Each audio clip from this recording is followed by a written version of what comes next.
In the category of improving quality through better use of resources, what we were looking for was innovative means and ways of delivering high quality patient care within the existing resources envelope, which during these austere times is probably more important than ever.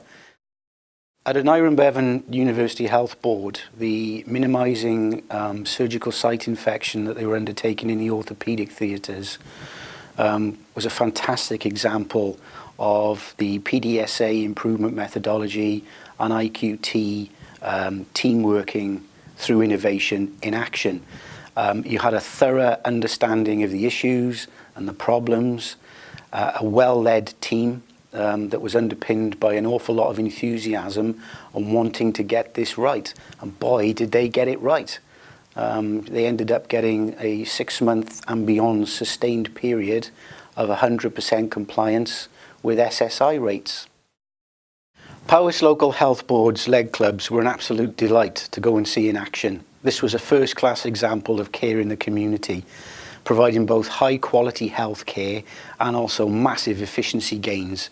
So instead of a district nurse having to spend half a day with a 50-60 mile round trip visiting one patient, you've got all the patients, 30 to 40 of them, coming to one central place and being dealt with in one go. You've also got the added element there of the socialisation that these people get because they're often old, infirm and living on their own. And the feedback that they gave us was a delight to hear. Very, very positive about the fantastic healthcare that they're getting from their frontline local healthcare service.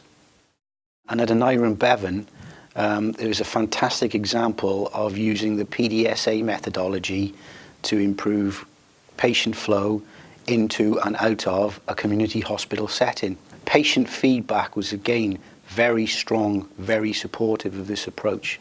And it was quite humbling to listen to some of these patients talking about the improvements that had been made to their stay in hospital and their subsequent repatriation to home through the application of this patient flow programme. I think all organisations across NHS Wales could learn an awful lot from the examples that we were privileged to go and see in action.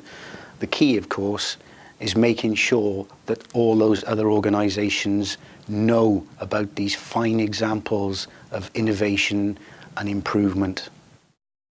Congratulations to all 3 of the shortlisted entries for this category. This was my first time judging in the NHS Awards, and it was absolutely a fantastic experience for me to see such innovation, such desire for change and understanding of the key issues that affect patients in the main, because that's what it's all about. And without exception, all of the entries sought to improve the patient experience and the patient journey. And that's what NHS Wales is all about.